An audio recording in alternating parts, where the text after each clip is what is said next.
The throne room of the Cathar Queen stretched upward into darkness, so complete it seemed to swallow the light itself.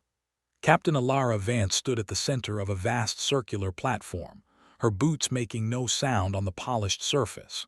Around her, tiers of shadowed alcoves held the court, dozens of Cathar dignitaries, military commanders and religious figures, their six-limbed forms barely visible in the gloom. Alara had expected grandeur. She had expected intimidation, threats, perhaps even torture. What she had not expected was the silence. It pressed against her from all sides, thick as water at depth. The Cathar did not speak. They did not whisper among themselves. They simply watched with their compound eyes, the facets catching the dim light like scattered gems. She had been standing here for 3 standard hours. Not once had any of them moved. The air carried a faint metallic tang, the byproduct of Cathar respiration. Her environmental suit filtered it out, but she could taste it at the back of her throat anyway. She counted her heartbeats to keep her mind from wandering. 132,476. She had counted every single one since the escort drones had deposited her here and retreated. The Queen occupied the highest alcove, a structure of interlocking geometric shapes that seemed to float above the court. Her form was larger than the others, her carapace marked with patterns that shifted as she breathed. Alara had studied the intelligence reports. She knew the Queen was old, older than humanity's recorded history, older than the first crude tools carved from stone. She knew the Queen had absorbed 12 other civilizations into the Cathar collective. She knew that no representative of any conquered species had ever survived this audience. But humanity had never been given the chance to try, until now. The Queen's voice emerged not as sound but as pressure, a vibration that resonated directly against Alara's skull, bypassing her ears entirely. The translation implant in her brain struggled to convert the complex harmonics into language. Captain Alara Vance, representative of the species that calls itself human. Alara kept her posture straight. She had practiced this moment 1,000 times in simulation. The Cathar respected strength but not aggression. They valued precision but not rigidity. They demanded truth but not the kind that came from prepared speeches. "I am here," she said. Her voice sounded small in the vast chamber. "Here is the threshold," the Queen continued. The vibration shifted, becoming something darker, heavier. "Many have stood where you stand. Many have crossed this threshold. None have crossed back. Do you understand what I am?" Alara did not look away from the Queen's form. "You are the Cathar Queen, the ultimate authority of your empire, the judge of civilizations." "Close," the Queen said. "I am the question. Every species that reaches the threshold of my throne must answer one query. The answer determines whether they are absorbed, destroyed, or something else." Alara felt her pulse quicken. This was it. The moment the intelligence analysts had spent 3 years trying to predict. They had gathered every scrap of data about the Cathar, their history, their culture, their wars. They had built psychological profiles of the Queen from fragmented communications. They had run countless simulations of possible questions and crafted responses for each one. But the analysts had been clear about one thing. No one had ever survived the question. Not because the question itself was unanswerable, but because the answer revealed something that the Cathar found unacceptable. Something that made them decide the species was not worth preserving. The Queen's form seemed to expand, the geometric patterns on her carapace swirling faster. The pressure in Alara's skull intensified until she thought her head might crack. "Here is my question, Captain, the only question, the question that has ended 12 empires." Alara braced herself. She had prepared for anything. She had drilled herself to respond without hesitation, to trust her instincts rather than her training. She had. "Does your species know what it is?" The silence that followed was different from before. It was not the silence of waiting. It was the silence of revelation. Alara felt the question land inside her chest like a physical weight. She had expected something about military capability, about technological achievement, about philosophical worth. She had prepared for queries about humanity's greatest inventions, its deadliest weapons, its deepest beliefs. Instead, the Queen had asked the one question Alara had never thought to ask herself. Does your species know what it is? The court waited. Alara could feel the thousands of compound eyes fixed on her, waiting for her to speak. The Queen's presence pressed against her consciousness like a tide against a seawall. Alara opened her mouth. She had prepared a dozen responses. She had memorized data about humanity's genetic diversity, its cultural complexity, its historical achievements. She could recite the entire timeline of human development from the first fire to the first starship. But standing in that chamber, under the weight of the Queen's gaze, all of that knowledge felt like stones thrown into a bottomless well. She said the first thing that came to her mind. The thing she had not planned, had not rehearsed, had not even allowed herself to think about in all those years of preparation. "I don't know," she said. The silence that followed was absolute. Even the pressure of the Queen's presence seemed to pause. "I don't know," Alara repeated, and this time her voice carried something she had not expected, defiance. "But I know something else. I know we're still trying to figure it out." The court erupted into motion for the first time since Alara had entered. Cathar soldiers surged from their alcoves, their 6 legs carrying them across the walls and ceiling with terrifying speed. Their mandibles clicked in patterns that the translator struggled to process.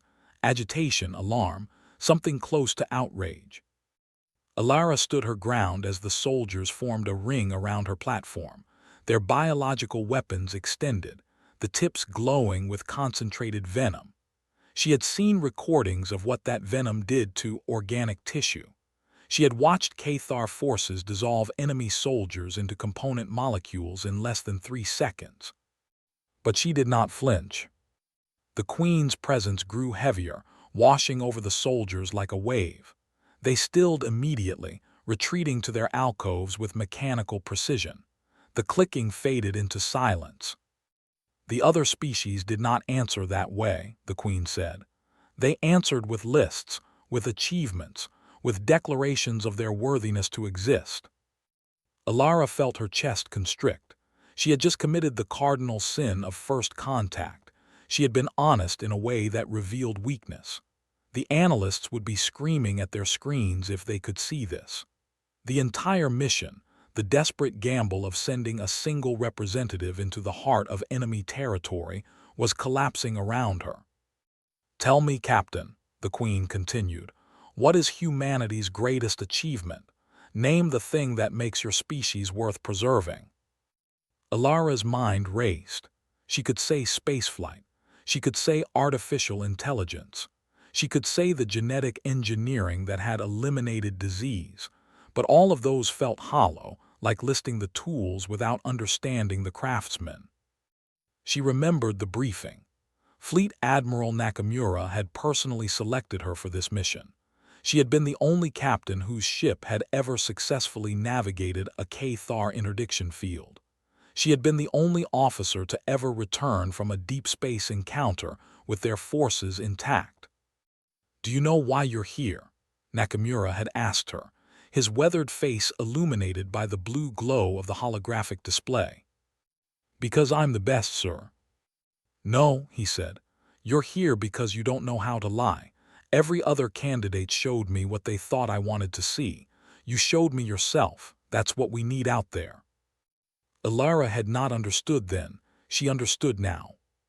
"Humanity's greatest achievement," she said slowly, "is not something we've done. It's something we're still doing. We're still becoming." The Queen's compound eyes shifted, the thousands of facets moving independently. "Elaborate." 12 empires, Alara said. 12 civilizations reached your threshold and gave you answers. They told you what they were and you judged them unworthy. But my species, we don't have a single answer. We have 200,000 years of answers. We've been empires and tribes and wandering bands. We've built civilizations that crumbled into dust and rebuilt them from the ashes. We've been conquerors and victims, creators and destroyers. Every time we think we've figured out what we are, we change. The vibration in her skull changed pitch. The queen was listening in a way she had not before. So when you ask me if my species knows what it is, Alara continued, I can only tell you that we know we don't know. And that uncertainty, that willingness to keep searching, is the only thing that's kept us alive. A rumble passed through the court. Not sound exactly, more like the sensation of a distant earthquake. The Cathar dignitaries were reacting to her words, though she could not read their expressions. You speak of uncertainty as a virtue, the queen said, but uncertainty is the seed of chaos. Chaos destroys. Chaos consumes. My empire was built on certainty, on the absolute knowledge of what we are and what we must do. Then why did you ask the question? Alara said. The words came out before she could stop them. If you're so certain, why do you need other species to prove themselves? The queen's carapace pattern stilled completely. For a long moment, nothing moved in the entire throne room. Because certainty is not enough, the queen finally said. Certainty is what we have, it is not what we want. The queen's admission hung in the air like smoke from a dying fire. Alara felt the ground shift beneath her feet, not literally, but the foundation of everything she thought she knew about the Cathar was cracking. What do you want? She asked. The queen did not answer immediately. Instead, she descended from her alcove, her massive form flowing down the wall like liquid metal. She was larger than Alara had estimated, easily 3 times the height of a human, her body a fusion of organic and engineered components. Her legs ended in manipulators that clicked against the platform's surface, leaving faint scorch marks. The other Cathar retreated further into their alcoves, pressing their bodies against the walls in a gesture that Alara interpreted as deference or fear. The queen approached the platform where Alara stood, and for the first time, they were at the same level. I have absorbed 12 civilizations, the queen said. Each one brought something to the collective, technology, resources, territory, but each one also brought a story of what they believed themselves to be. I collected those stories like jewels. I placed them in the vaults of my memory, and I thought that was enough. She stopped a meter from Alara. The heat radiating from her body was intense, shimmering the air between them. But there was something missing, something I could not name. I asked the question of every species that reached my throne, hopping to find it, and every time they gave me answers that fit neatly into my understanding of the universe. They told me what I already knew. Alara felt her breathing slow. The queen's presence was overwhelming, but beneath the pressure she sensed something else, something that felt almost like loneliness. So what do I tell you? The queen asked. What answer can you give that I have not already heard? Alara thought about the child on the screen, the image that had come to her in the moment of silence, a memory from Earth, from the chaotic period after the First Contact War, a bridge being built across a river that had divided 2 communities for generations. The bridge was made of scrap metal and salvaged parts, held together by hope and desperation. A child had stood at its center, waving at both sides. She told the queen the story. There was a time on my world, Alara said, when 2 groups of people hated each other. They had hated each other for so long that they had forgotten why. They lived on opposite sides of a river, and each side believed the other was responsible for all their suffering. The queen's mandibles twitched. This is common among primitive species. Yes, Alara agreed. It is, but what happened next is not common. A child, a young girl barely old enough to understand the history, she decided to build a bridge. She didn't have resources, she didn't have permission.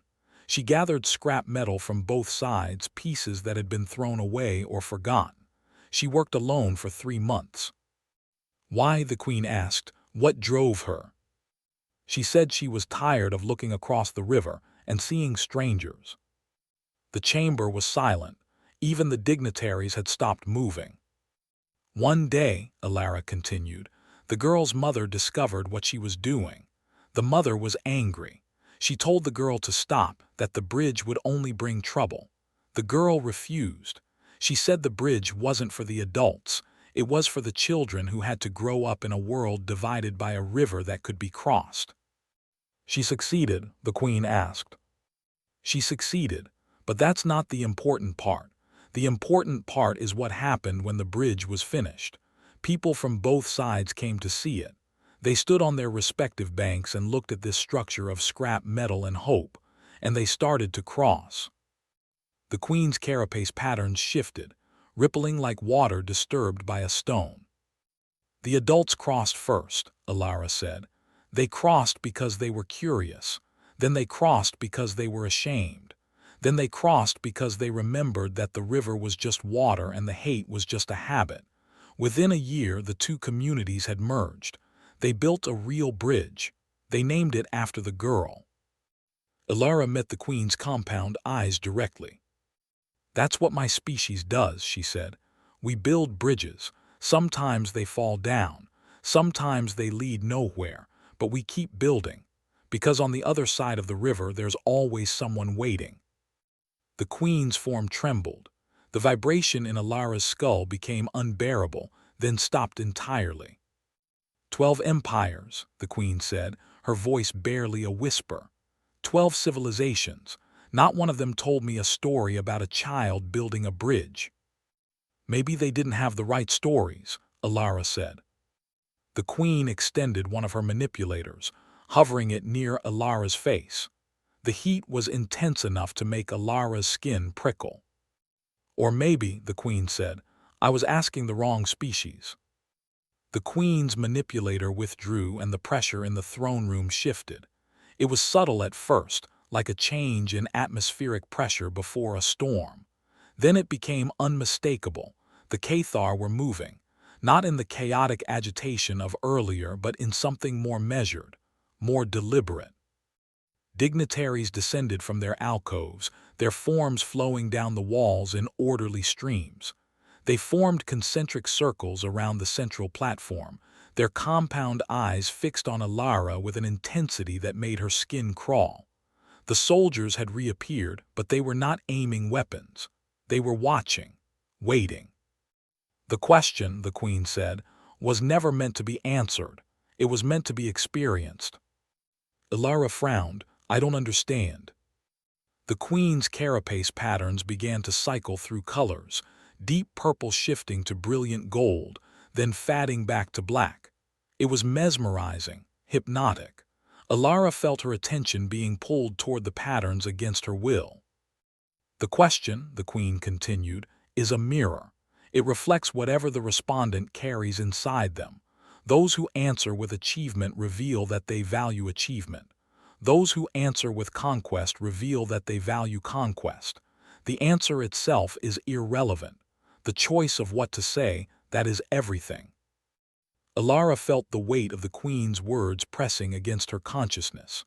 The patterns on the queen's carapace were changing faster now, cycling through colors that her translator could not identify. "When the other species stood before me," the queen said, "they chose to answer with what they had done, what they had built, what they had conquered. Each of them assumed I wanted proof of their worth. Each of them was wrong." "What did you want?" Alara asked. The queen was silent for a long moment. The circles of Cathar pressed closer, their bodies radiating heat that made Alara's environmental suit work harder to keep her cool. "I wanted someone to ask a different question," the queen said. "I wanted someone to look at me and ask why I was asking." Alara blinked. You wanted someone to question your authority." "No, I wanted someone to question my purpose. The other species, they assumed I was testing them. They assumed I was judging. They never stopped to consider that perhaps I was asking because I did not know, because I had lost something and was trying to find it again." The queen's form contracted, her limbs folding close to her body in a gesture that made her look smaller, older. I was not always a queen, she said. I was not always the center of an empire. Before I ascended, I was a scholar. I studied the histories of extinct civilizations. I looked for patterns, for meaning, for understanding. I found the same story repeated endlessly. Species rose, species conquered, species collapsed.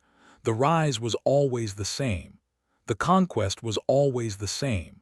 The collapse was always the same.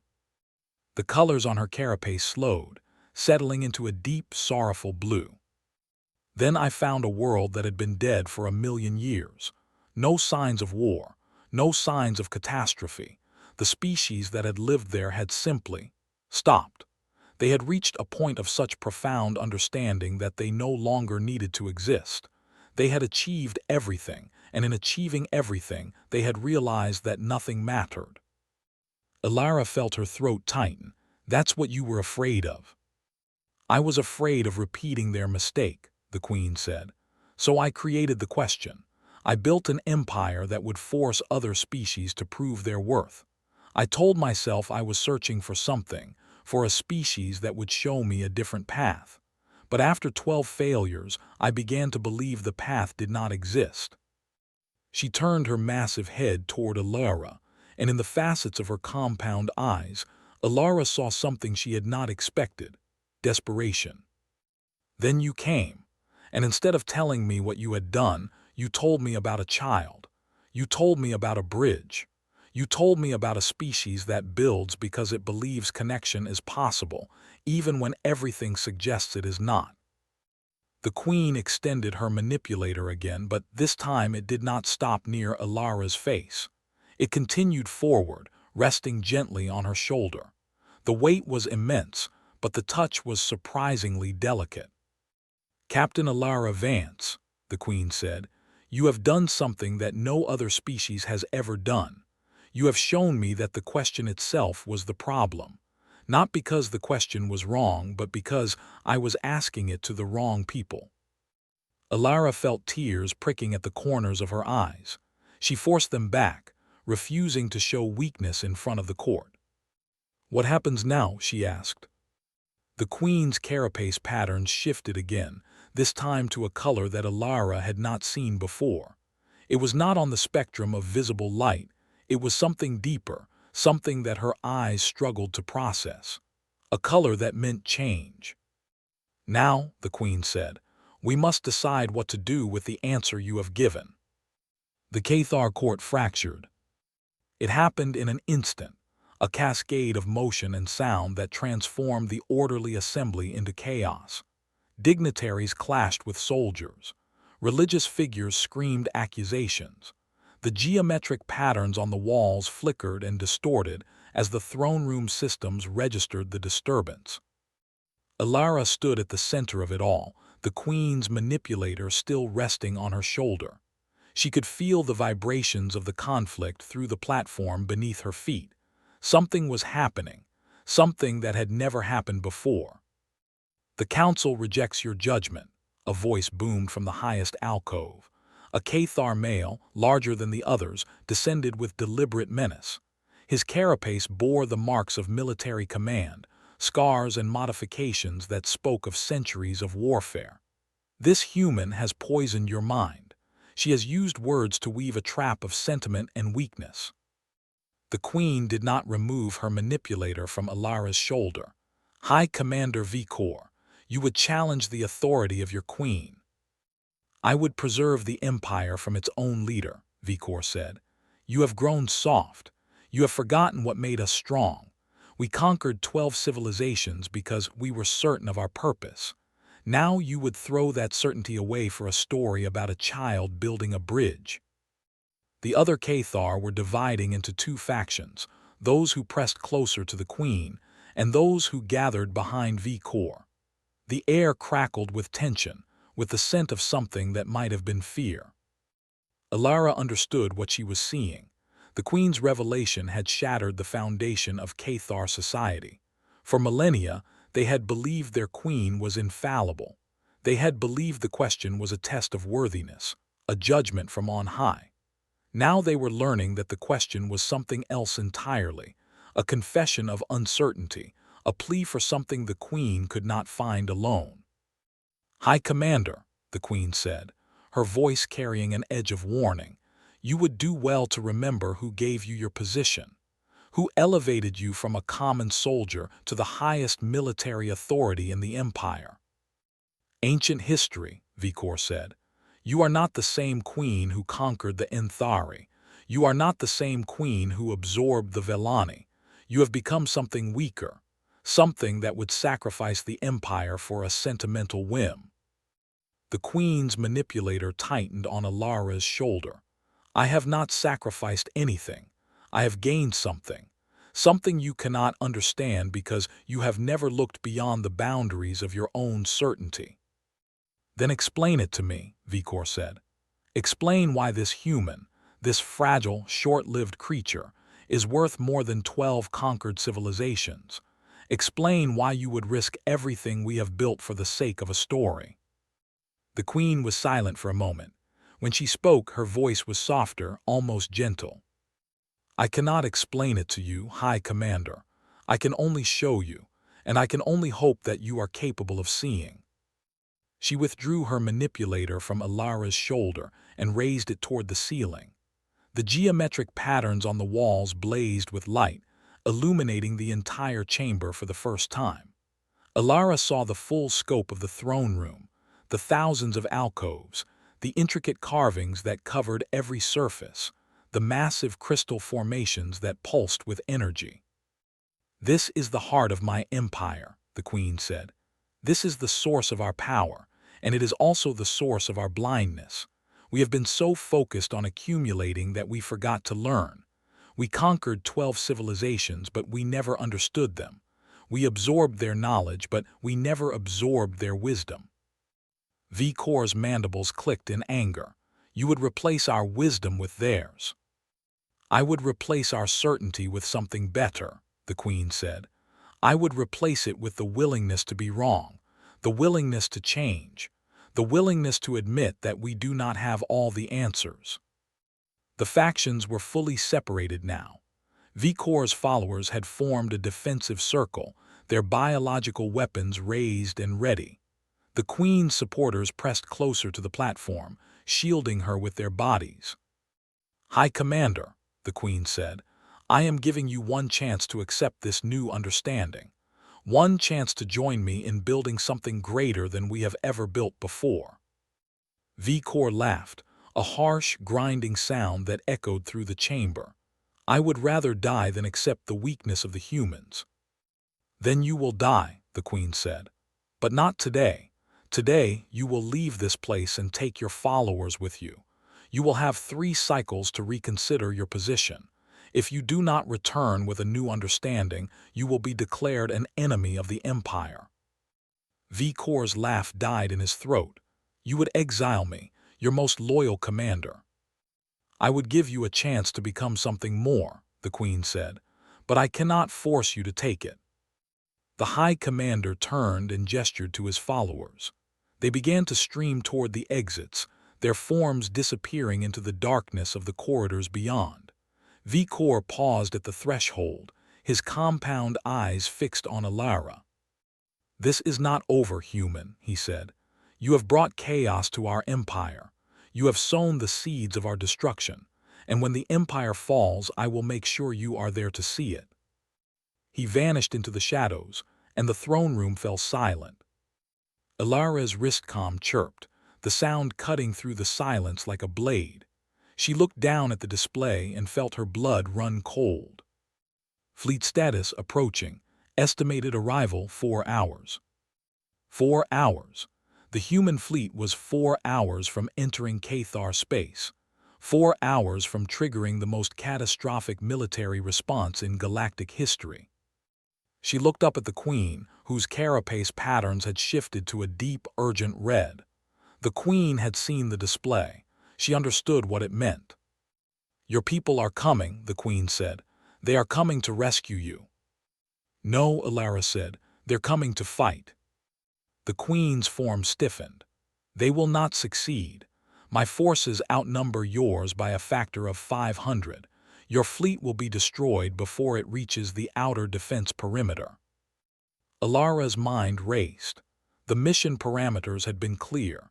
If communication was not established within 72 hours, the fleet would advance. The assumption was that Alara would be dead, that the Cathar had rejected humanity, that war was the only option.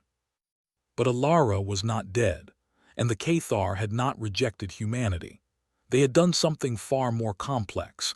They had accepted humanity, and in doing so, had fractured their own society. "We need to stop them," Alara said. "We need to send a message. I need to talk to my people and tell them what's happened." The Queen's compound eyes shifted. "The High Commander has control of the communication array.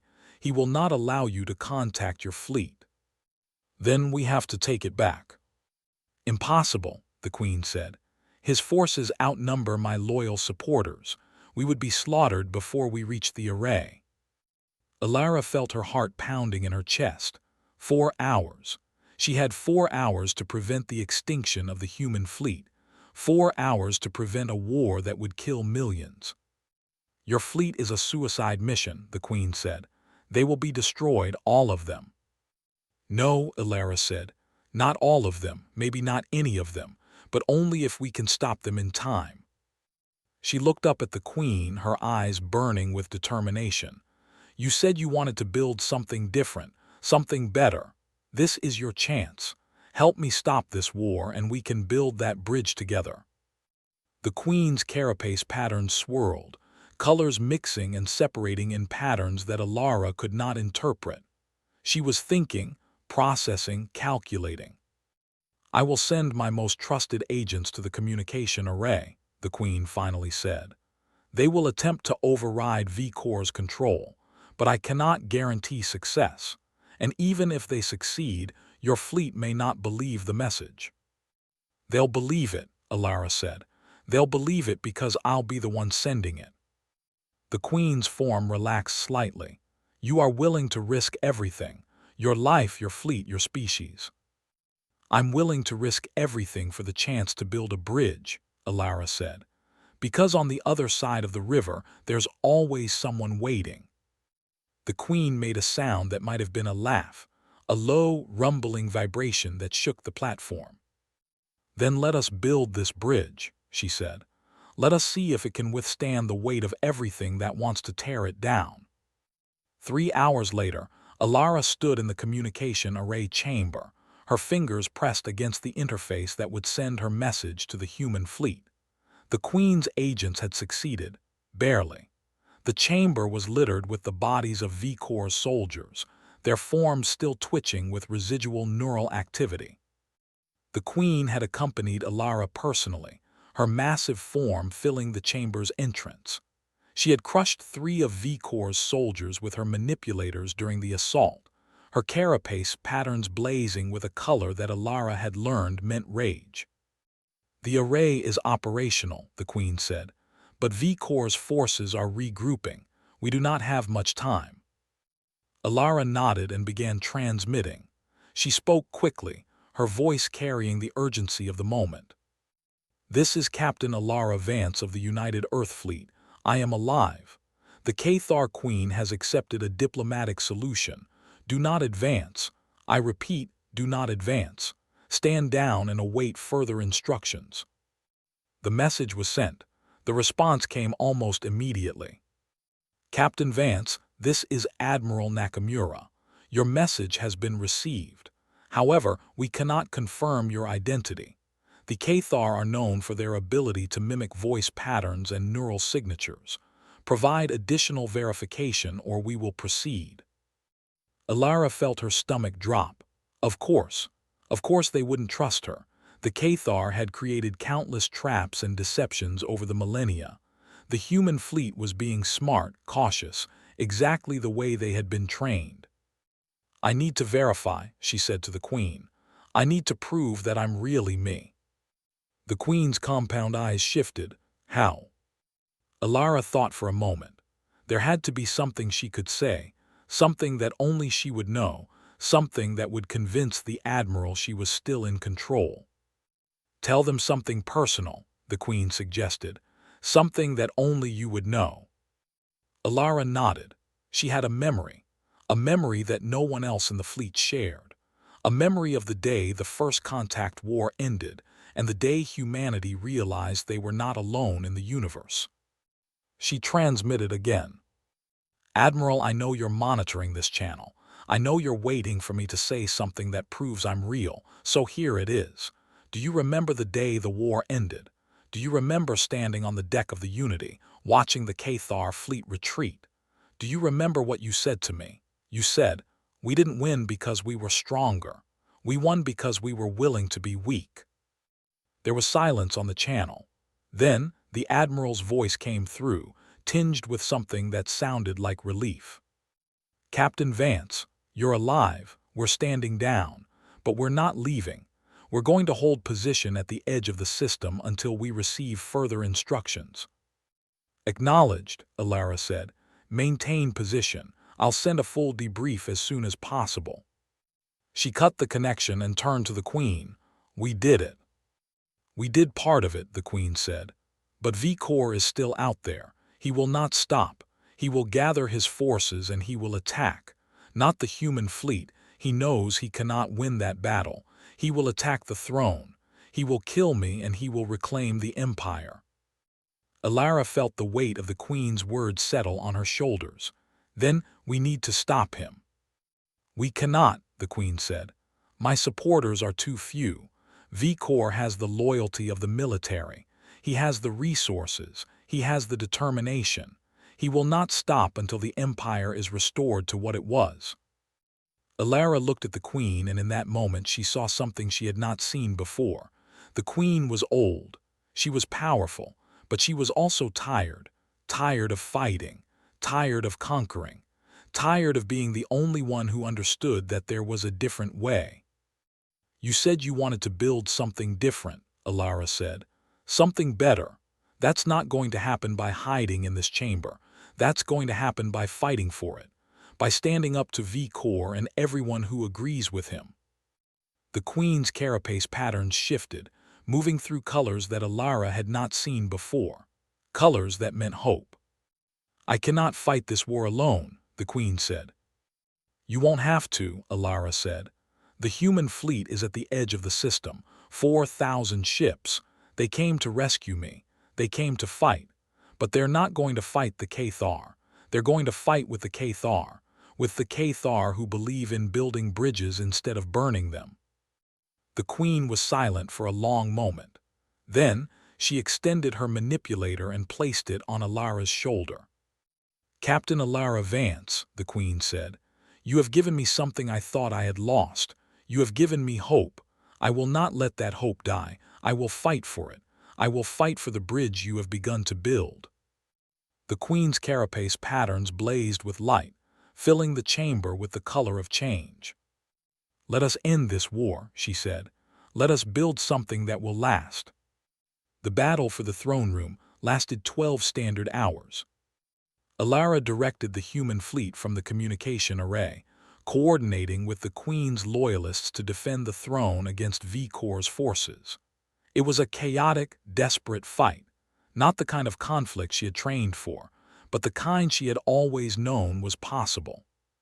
Human ships engaged Cathar vessels in the space around the throne world, their weapons blazing through the void. The Queen's ground forces defended the palace against Vikor's soldiers, their biological weapons cutting through the corridors with surgical precision. And at the center of it all, Alara stood with the Queen, facing the final assault. Vikor himself led the charge, his massive form towering over the soldiers who followed him. His carapace was scarred with the marks of centuries of war, his compound eyes blazing with rage. "You have doomed us all," he roared, his voice echoing through the throne room. "You have replaced certainty with weakness. You have replaced strength with sentiment. You are not worthy to be queen." The Queen stepped forward, her own form matching Vikor's for size and presence. "I am not worthy of being the queen you want me to be," she said. "I am worthy of being the queen I am, and I will not apologize for that." The two massive forms collided in the center of the throne room, their manipulators clashing with enough force to shake the entire structure. Alara watched from the platform, her heart pounding in her chest. The battle was brutal, visceral, the kind of conflict that had defined Cathar civilization for millennia. But this time, the outcome was different. This time, the Queen was not fighting to conquer, she was fighting to change. Vikor was powerful. He was experienced. He had spent centuries training for combat, preparing for the day he might challenge the Queen. But he had not prepared for what the Queen had become, something that was no longer bound by the rules of the old empire. The Queen struck with precision, her manipulators finding weak points in Vikor's carapace. She moved with a grace that belied her age, her form flowing like liquid metal around Vikor's attacks. "You cannot win," Vikor snarled. "You cannot change what we are. We are conquerors, we are destroyers. It is what we have always been." "We are what we choose to be," the Queen said, "and I choose to be something different." She drove her manipulator through Vikor's carapace, piercing his central nerve cluster. The High Commander's form convulsed, then stilled. The battle was over. Alara stepped forward as the Queen withdrew her manipulator, leaving Vikor's body crumpled on the platform. The surviving Cathar soldiers laid down their weapons, their compound eyes fixed on the Queen with a mixture of fear and awe. "It is done," the Queen said. "The old empire is dead. What comes next will be something new." She turned to Alara, her carapace patterns shifting to a color that Alara had come to recognize as peace. "Your people fought alongside mine," the Queen said. "They bled and died for a cause they did not fully understand. Why? Why would they do such a thing?" Alara smiled. "Because they understood the story, the bridge, the child who refused to accept a divided world. That's what we are, Queen. We are the species that walks into the unknown and changes it simply by being there." The Queen's form trembled, and for a moment, Alara thought she might collapse. Then the Queen extended her manipulator, and Alara took it in her own hand. "You asked me what my species was," Alara said. "The answer is simple. We're the ones who build bridges. We're the ones who look across the river and see not strangers but family. We're the ones who believe that connection is always possible, even when everything suggests it's not." The Queen's compound eyes met Alara's gaze. "That is the answer I have been searching for," she said. "That is the answer that was always there, waiting for someone brave enough to speak it." Alara felt the weight of the moment settle on her shoulders. The war was over. The empire was changing, and she was the one who had made it possible. "What happens now?" she asked. The Queen's carapace patterns shifted, cycling through colors that represented a new beginning. Now the Queen said, "We build." The human fleet withdrew to the edge of the system, establishing a permanent diplomatic presence. The Cathar Empire entered a period of transformation, its structure changing from a hierarchy of conquest to something more collaborative. Vikor's followers were given amnesty, allowed to rejoin the empire or leave, as they chose. Alara remained with the Queen for 3 cycles, helping to guide the transition. She sat on the council that drafted the new constitution, her voice carrying the weight of human experience and Cathar wisdom. And on the day she finally departed for Earth, the Queen pressed a single object into her hand, a small disc, carved from the same material as the Queen's carapace. "What is this?" Alara asked. "It is a story," the Queen said. "Not the story of what I have done, the story of what I have become. Keep it with you and remember that the bridge goes both ways." Alara tucked the disc into her pocket and boarded the shuttle. As she lifted off from the throne world, she looked back at the Queen standing on the platform, her massive form silhouetted against the geometric patterns of the palace. She knew she would never forget what had happened here. She would never forget the question that had almost killed her and the answer that had saved her. Because the question was not about what humanity was. The question was about what humanity could become. And the answer was that humanity was still becoming, still building, still bridging, still hopping